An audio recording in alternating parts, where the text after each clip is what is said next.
Assalomu alaykum ugarmanдар. Эмбрион психологиясы. Эненин курсагында 9 ай жашаган баланын убактысы жөн эле өтөбү? Же физикалык көрүнүш күндөн күнгө улам өзгөрүп тургандыктан психологиялык жана рухий өнүгүүнүн пайдубалы орнотулабы? Боюнда бар эне кубанганда, бактылуу болгон учурда же жалган айтканда, каарданганда, күнөө жасаганда курсагындагы бала кандай абалда болот? Биздин бала аябай уялчаак, көпчүлүктүн ортосунда эки сөздү кошуп сүйлөй албайт дегенибизде, баланын эненин курсагында жашаган мөөнөтүндө психологиялык таасир алганы туура сөз кылып жатабызбы? Же башка сөз менен айтканда, баланын мүнөзү деп жатканыбызда эмбриондун эненин курсагында күндөн күнгө өзгөрүп жана өмүр бою жашоосуна так калтыра турган психологиядан сөз кылып жатабызбы? Генетикалык мүнөз деген эмне? Дайыма айтканыбыздай, дал атасына окшошуп узун бойлуу же туура эле апасына окшоп жайдары деген сыяктуу белгилер адамдагы генетикалык мүнөздөр болуп саналат. Кыскача айтканда, баладагы апасынын жана атасынын гендеринин аралашуусу менен дене мүчөсүндө пайда болгон же жүрүш-турушундагы ата-энесиникине окшош белгилерди генетикалык мүнөз дейбиз. Бала эненин курсагына түшкөн күндөн баштап кээ бир өзгөчөлүктөрдү атадан, кээ бирлерин болсо энеден алып, жеке адам болуу үчүн алдыга карай өнүгүүсүн улантат. Эне менен атадан алынган бул өзгөчөлүктөр бир гана физикалык өзгөчөлүктөр эмес. Ошол эле убакта баланын өмүр бою өзү менен кошо алып жүрө турган рухий мүнөзүнүн да негизи болуп саналат. Жаман мүнөзү өзү менен кошо ала жатат деген макал генетикалык касиеттин маңызын терең ачып берүү үчүн айтылган маанилүү сөз болушу мүмкүн. Ата-эненин ортолук генетикалык өзгөчөлүктөрүнөн бала кайсынысын алганы атага да, энеге да маалым болбойт жана түздөн-түз таасир бере алышпайт. Бул өнүгүп калыптануу ата-эненин кудуретине тышкары нерсе. Мисалы, эне каардуу, бирок ата абдан токтоо. Эне кара тору, ата сары же буудай иреңдүү. Баланын эненин курсагындагы өнүгүшүн алсак, энеге эмес, атага окшошуп калыптанышы толук мүмкүн. Мунун түпкү сырын билбейсиз, түшүнө да албайсыз.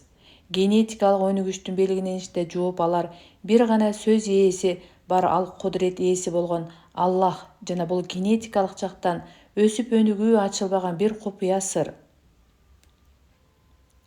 Психологиялык мүнөз деген эмне? Генетикалык мүнөздөн сырткары баланын эне курсагындагы алгачкы мезгилинен баштап калыптана баштаган психологиялык мүнөз бар.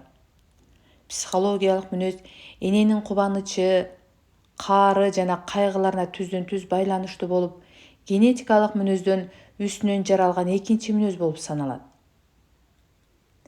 Эненин курсагында 9 ай жашаган бала ушул убакытты жөн гана өткөрүү үчүн жашабайт. Тескерисинче, эненин башынан өткөргөн ар бир кайгысын, ар бир кубанычын жана эмоционалдык өзгөрүүлөрү менен чогуу жашап, өмүр бою өзү менен кошо ала жүрө турган мүнөздөргө ээ болот. Баланын генетикалык өнүгүүсүндө эне менен ата толук бирдей таасирдүүлүккө ээ болбосо да, психологиялык жактан калыптанышында эне түздөн-түз таасир берет.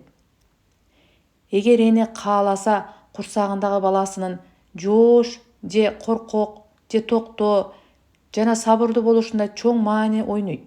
Кантип дебейсизби? Эненин балага карата таасирин чечмелеп кароодон мурун Африкага саякатка чыгалы же эмбрион психологиясын Африкада жасалган тажрыйбанын бир мисалы аркылуу карап, далилдүү бир жыйынтыкка келип алалы. Кулдук рух.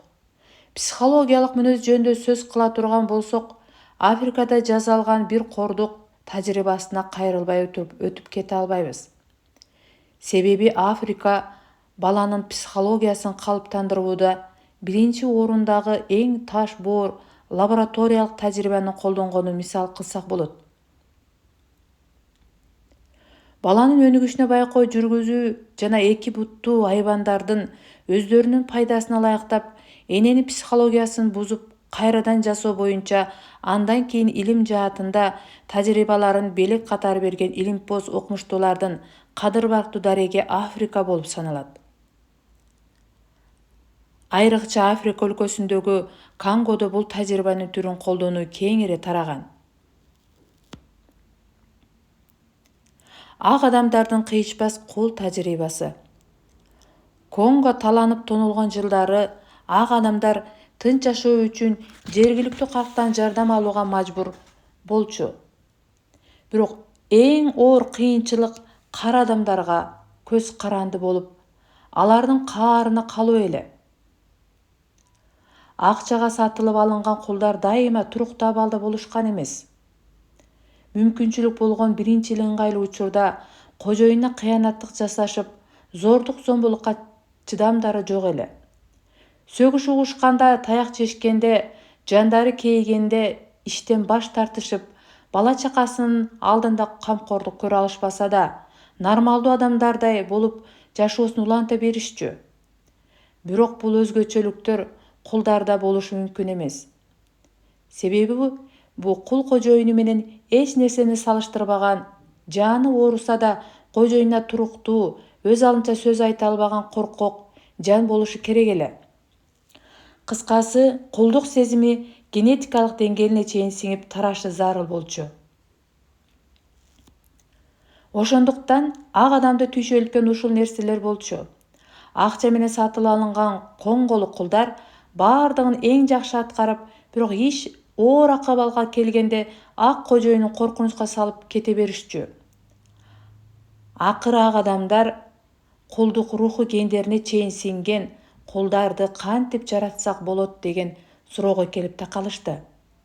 Анын натыйжасында кулдукту аң сезимине чейин сиңирген кулду жаратуу ыкмасын ишке ашыруу үчүн Конгодогу энелерге тажрыйба жасоого чечим чыгарышты. Мыкаачылык изилдөөнүн курманы болгон энелер. Жасала турган изилдөө иши канчалык оор болгонуна карабай, ак адамдарды туруктуу кол менен камсыз кылуу аракети чечилип, кожоюнуна кастык кылбаган кыйышпас кулга ээ болууга бул ак адамдар жетишишти. Тажрыйбалары ийгилик берип, ишенитүү кулдарды кармоо амалы табылып, кулдардан күткөн кооптуу жагдай бир аз болсо да токтотулду. Ошол убактарда Конгону көчөмө-көчө, үймө-үй кыдырышып боюнда бар аялдар издешти. 3 ай, 5 ай, 9 ай боюнда болгон энелерге кордук көрсөтүлүп, аларды мажбурлап атайын талаага алып келишти. Андан соң ал жерде 9 айлык боюнда бар эне тандалып алынды. Төрөлөрүнө аз гана убакыт калган энени дарактын башына байлашты. Бул окуядан үрөйлөрү учкан жүздөгөн кара энелердин көз алдында даракка байланган эненин арканын кесишти. Төрөтүнө аз гана калган эне баласы менен чогуу жерге кулап түштү.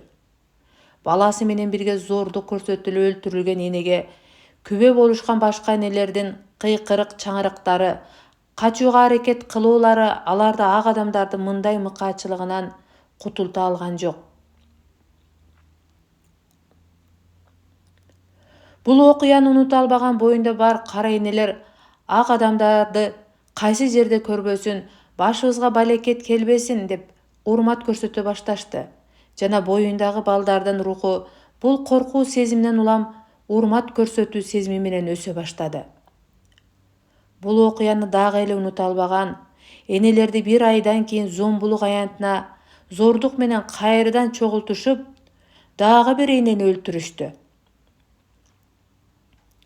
Жүздөгөн боюнда бар энелерге ак адамдар кордук көрсөтүшүп, ар бир айда бир жолу бир мыкаачылык ыкманы кайталашып, бирден энени курсагындагы баласы менен өлтүрүшүп, башка боюнда бар аялдарга курсагындагы балдарына коркуу сезимдерин сиңиришип, ал сезимди барган сайын өнүктүргөнгө аракет кылып жатышты. Боюнда болгон биринчи жумадан баштап эле ушундай кордуктар менен жаралган бала ак адамдар күткөндөй коркуу сезими рухуна сиңген жана кожоюнуна туруктуу кул болуп жарык дүйнөгө келди. Эми алар ак адамдар үчүн табылгыс туруктуу кул болуп калышты. Эне курсагындагы баланын психологиялык коркутуу менен калыптандырган ак адам илимге бир укмуш жаңылык киргизип, даңгыр жол ачкандыгын ойлошту. Мына дал ушунун өзү эмбрион психологиясы деп аталат. Эмбрион психологиясы деген эмне? Эмбрион психологиясы эненин курсагындагы эмбриондун энеси аркылуу жашап жатып калыптанган психологиясына берилген таасири болуп саналат. Кыскача айтсак, боюнда бар убакта эне эмне менен алектенсе, рух дүйнөсү кандай болсо, курсагында эмбрион да ошондой рухта калыптанып чоңоет. Жогоруда келтирилген мисалдагыдай, эгерде эне кош бойлуу кезин коркуу сезимдери менен өткөргөн болсо, сөзсүз түрдө баласында коркуу сезимдери пайда болуп, өмүр бою бул сезимдерден улам жапа чегет. Ошондой эле алдыбызда пайда болуучу эң чоң маселе боюнда болууну каалабай туруп, боюнда болуп калган убакта ошол эненин рухий абалынын балага болгон терс таасирин тийиши болуп саналат. Ушундай абалдагы эненин баласы 9 ай бою энеси тарабынан жерилген бала болгондугу үчүн өз энесинин психологиялык басынтуусуна душар болот.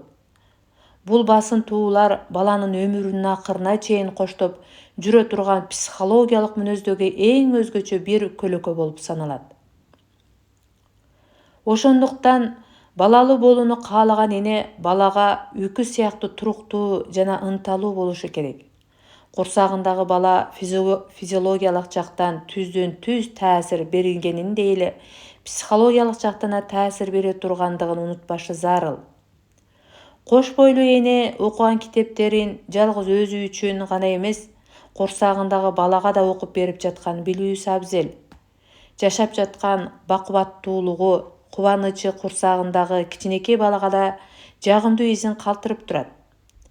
Эненин коркунучта жашоосу, каары, жини, күнөөсү, айткан жалган сөзү, кыскасы жүрөгүн ооруткан ар бир жагымсыз жагдайдын терс таасири баланын да рухуна уу сыяктуу сиңет.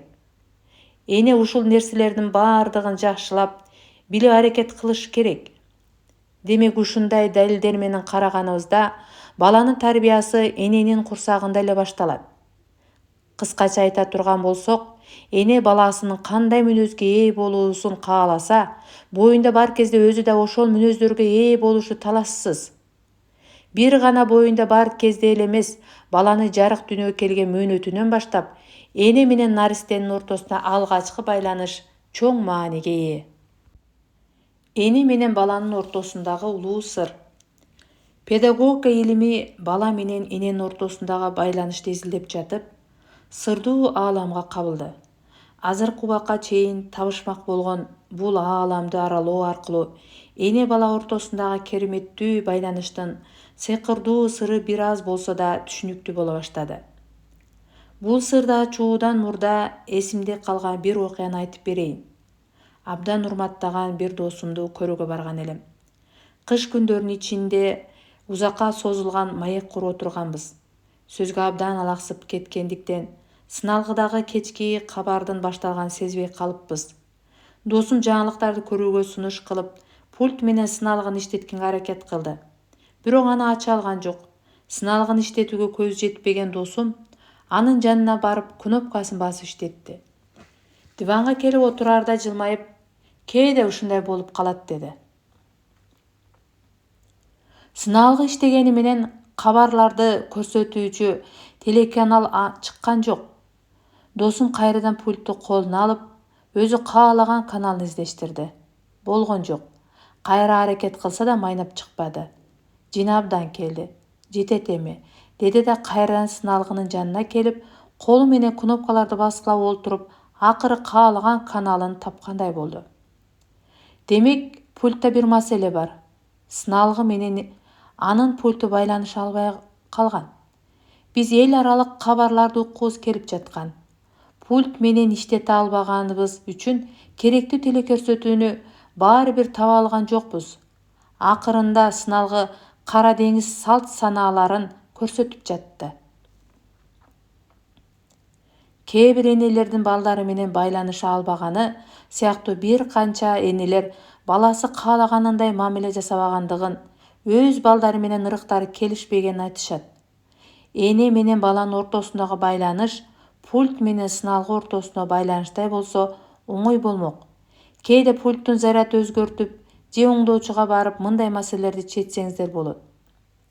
Бирок эне менен баланын ортосунда мамиленин келишпестиги заряд толтуруу же алмаштыруу сыяктуу оңой эле бүтүрүп коюучу иш эмес. Маселенин чоо жайы ошол маселенин кайсы жерде болгондугуна байланыштуу. Эне менен бала ортосундагы шайкеш мамиле деген эмне? Бала тарбиялоо оор жүк. Баланын төрөлгөн күнүнөн баштап өмүр бою анын баардык жоопкерчиликтерин мойнуна алуу ар бир адам көтөрө албайт. Баланы төрөлгөн күнүнөн баштап жийиркенбестен алдын тазалоо, баса элек баланы кучагына көтөрүп ар бир барган жерине алып баруу, түнү бою уктабастан карап чыгуу, күндүзгү тиричиликтен чарчоо, мына ушунун баары түйшүктүү иш. Мындай жашоону билип туруп, аны кабыл алуу үчүн рухий жактан күчтүү болуш керек. Бала менен эне ортосуна дал келүүчүлүк шайкештиги дегенибиз чындыгында эненин рухий күчтүүлүгүн жана баласына карата сезимдик байланышынын айрыкча кудуреттүүлүгүн билдирет.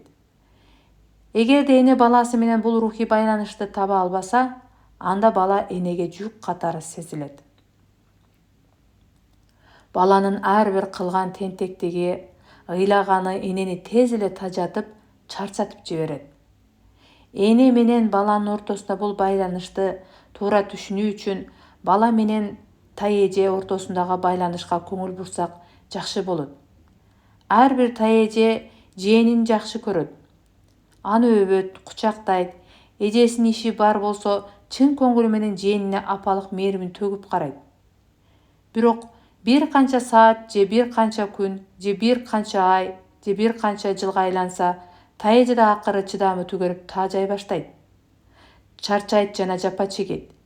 Өз балдарынан тажабаган, кысталып кыйналбаган тайэже жээнинен тажап чыдамы түгөнөт. А эмнеге мындай болот? Тайэже эненин жарымы эмеспи? Тайэже болсо да эмнеге бирөөнүн баласы башкасына оор келет? Башка бирөөнүн баласын сөз кылбай эле коелу.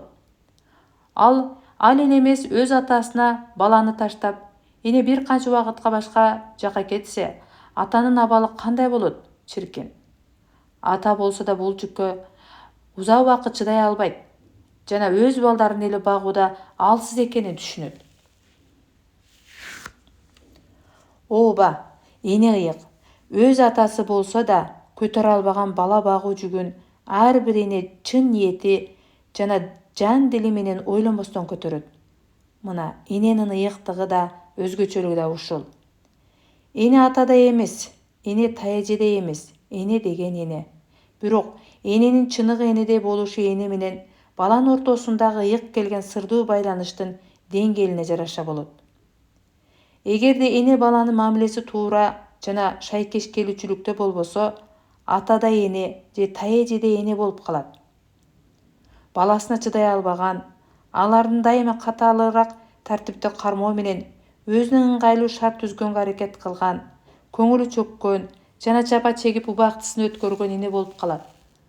Мына ошондуктан эне менен баланын ортосуна туура жана шайкеш келүүчүлүк кубулушунун эң маанилүү келген учуру төрөт маалы болуп саналат. Төрөт учурундагы алгачкы сааттардын мааниси. Төрөттүн өзү эне үчүн өлүм коркунучуна барабар. Бирок бул коркуу сезими жана толгоо убагындагы дененин оорусу энеде пролактин гормондук суюктугунун гормондук бездери аркылуу бөлүнүп чыгышы үчүн абдан керектүү. Эненин төрөт убагындагы коркуу жана ооруу сезимдери анын мээсиндеги пролактин гормонунун иштелип чыгуусун кыймылга келтирип, анын башаатын ачуу менен денесине ошол гормонду бөлүп чыгарат. Төрөт жана төрөттөн кийин бир канча саат гана аралыгында бул гормондун денеге таралышы аркылуу эненин сезимталдуулугу эң жогорку жекке жетет. Бул гормон эне менен жаңы төрөлгөн баласынын ортосундагы байланыштарды бекемдеп, ылдамдык менен иштей баштайт. Эненин мээсине иштелип чыккан гормон сыналгы менен анын пульттун байланышына окшошуп, эненин денесиндеги физиологиялык жана сезимдик жөндөмдүүлүктөрүн ойготуп, кичинекей денеге руханий берилүүнү мээримди жөнгө салат. Баланын өзгөчөлүктөрү эненин акыл ээсинин түпкүрүндө сакталат. Баланын жарык дүйнөгө келиши, анын алгачкы ыйлаган үнү, дене келбетинин көрүнүшү гормон менен ойлонгон эненин эс тутумунда өзгөчө болуп жазылып калат. Ушундан улам эне өз сезиминде баласына карата педагогикалык симметрияны пайда кылат. Бала төрөлгөндөн кийин алгачкы чогуу өткөргөн убакыт чоң мааниге ээ. Эне өз баласынын ыйлаганын негизги үн добушу катары эсине сактайт. Баласы чоңойгон сайын ыйлаган үнүн канчалык ызы-чуунун арасынан укса да, дароо таануу сезимине ээ болот. Башка жагынан карай турган болсок, төрөттөн кийин алгачкы убакытта өз баласынын үнүн укканга кандайдыр бир шарттардан улам тоскоолдук болуп калса, бул аргасыздык энеге берилген эң оор жаза болуп саналат. Эне канчалык чарчап турса да, баласынын алгачкы ыйын сөзсүз түрдө угуусу шарт.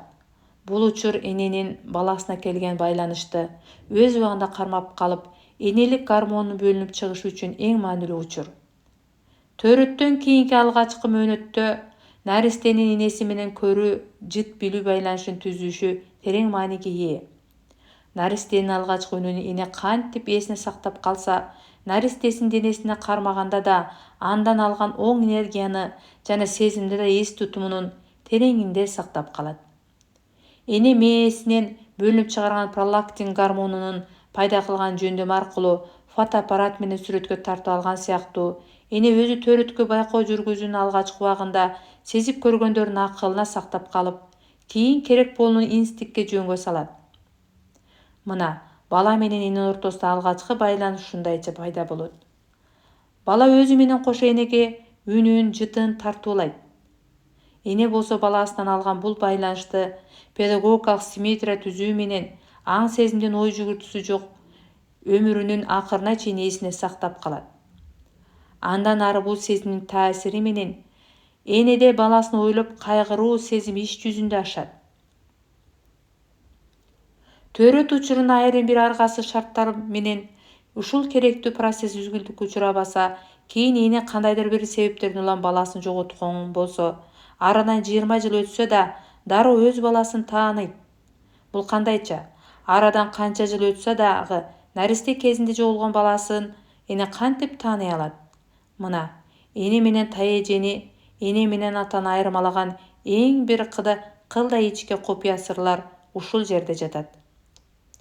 Жогоруда айтылган маанилүү нерселер наристесин хирургиялык жол менен төрөгөн энеде үзгүлтүккө учурап, эненин төрөт убагында бөлүнүп чыга турган гормондору иштебей, баласынан ала турган маалыматтарды акылына сактай албай калат. Кыскасы, мындай эне таеже сыяктуу же ата сыяктуу эне болуп калат. Өз баласы өзүнө жүк болуп, аны кадимки эле мүнөздөрү да эненин саны аркатып, орунсуз кайга түшүнүүсү себепкер болот. Чет мамлекеттерде хирургиялык жол менен төрөө маанилүү чечим болуп саналат. Хирургиялык жол менен төрөтүү ыкмаларынын чет мамлекеттеги абалы кандай деген суроону алып караганыбызда, Туркиядагы төрөө жолдору менен салыштыра келгенде бул түшүнүктүн асман менен жердей айырмасы бар. Айрыкча өнүккөн өлкөлөрдө жана Европада төрөт убагында энени же баланын майып болуп калуу коркунучу туулса, же дагы алардын ден соолуктарынын акыбалында бир маселелер бар болсо, энени же баланы куткаруу үчүн Кудай урсун, башка абалыбыз калган жок, хирургиялык жол менен гана баланы куткарышыбыз керек деп, докторлор дароо чоң маселе көтөрүшүп, эне жана атадан уруксат алышкандан кийин ушул жолго барышат. Эне сүтү алгачкы 6 айдан кийин пайдасызбы? Бала тарбиялоо аталышындагы интернет сайтына кат жөнөткөн урматтуу доцент эне сүтүнүн алгачкы 6 айдан кийин пайдалуу өзгөчөлүгү калбайт деп жазган экен. илимий даражасы жогору адамдын мындай түшүнүгү мени абдан өкүндүрдү. Негизи эне менен баланын ортосунда эмизүү аркылуу гана эң бир зарыл делген бекем байланыш башталат эмеспи? Бул жерде кыска түшүнүк аркылуу биологиялык тамактануунун таасирин гана алып бир жактуу пикир менен карабаш керек. Эмизүүнүн негизги таасири рухий азыктанууга түздөн-түз тиешелүү болуп жатат. Кыскасы, эне менен баланын ортосундагы тыгыз байланыш биологиялык жактан да, руханий жактан да азыктанууну камсыздайт.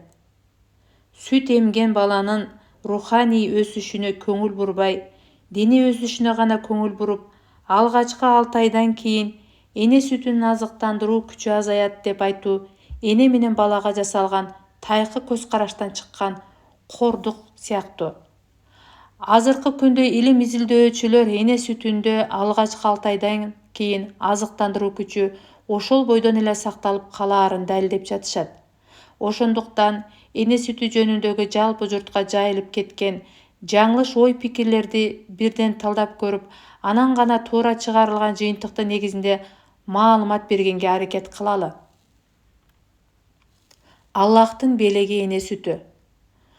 Баланын жарыкка келген алгачкы жылдарында эне менен наристе ортосунда кээ бир кереметтер болот. Булардын эң алгачкысы наристени эмизүү.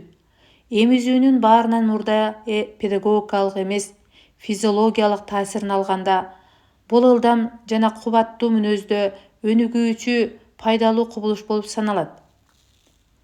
Себеби эне сүтү азыркы күндөгү өнүккөн илимдин негизинде табылган технологиянын баардык мүмкүнчүлүктөрүнө карабастан табигый жол менен өндүрүлгөн тамактандыруунун жалгыз гана сапаттуу азыгы. Мындан улам азыркы убакта анын ордун алмаштыра турган азыктын болушу мүмкүн эмес. Наристенин төрөлүшүнө байкоо жүргүзгөн алгачкы убакта эне менен балада бир мезгилде биологиялык хронометрия катары иштей баштайт. Бул энеге да, балага да сезилбейт. Дал ушул алардын өздөрүнө билинбей туруп ойгонуучу табигый жөндөмдүүлүк, башкача айтканда, биологиялык хронометрия эне менен баланын ортосундагы мээримге ширелген байланышты жөнгө салат.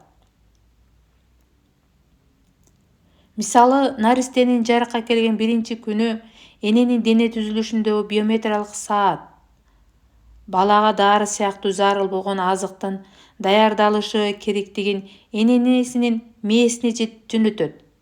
Мээге жөнөтүлгөн бул байланыш аркылуу эненин дене түзүлүшү балага антибиотик, зыяндуу дыш заттардан коргоочу даярдайт. Демейдеги эмчек сүтүнөн коюу келген биринчи сүт бул уу сүт деп аталат. Уу сүт наристенин биринчи дарысы болуп саналат. Эненин дене түзүлүшүндө иштеген биометриялык саат наристе качан, кайсы саатта эмнеге муктаж болгондугун энеге эстетет.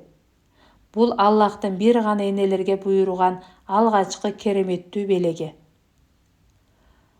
Алгачкы сүттө эле эмес, жалпысынан бардык эле убакта эненин сүтүндө оорулардан алдын ала коргоочу антибиотиктер бар. Эне сүтүнө аралашкан алдын ала коргоочу биологиялык заттар наристенин ичегелериндеги пайдалуу бактерияларды көбөйтүп, ал дуушар боло турган ооруларга каршы чыдамдуулугун өнүктүрөт. Айрыкча 40 жумада эрте ара төрөлүп калган наристелерде пайда болуучу колит оорусу эне сүтү менен чоңойгон балдарда деги эле жок эсе. Изилдөөлөр боюнча эне сүтү менен чоңойбогон наристелерди өлүм пайызы башкаларынан салыштырмалуу 4-6 эсе жогору болгондугу ачык эле далилденген.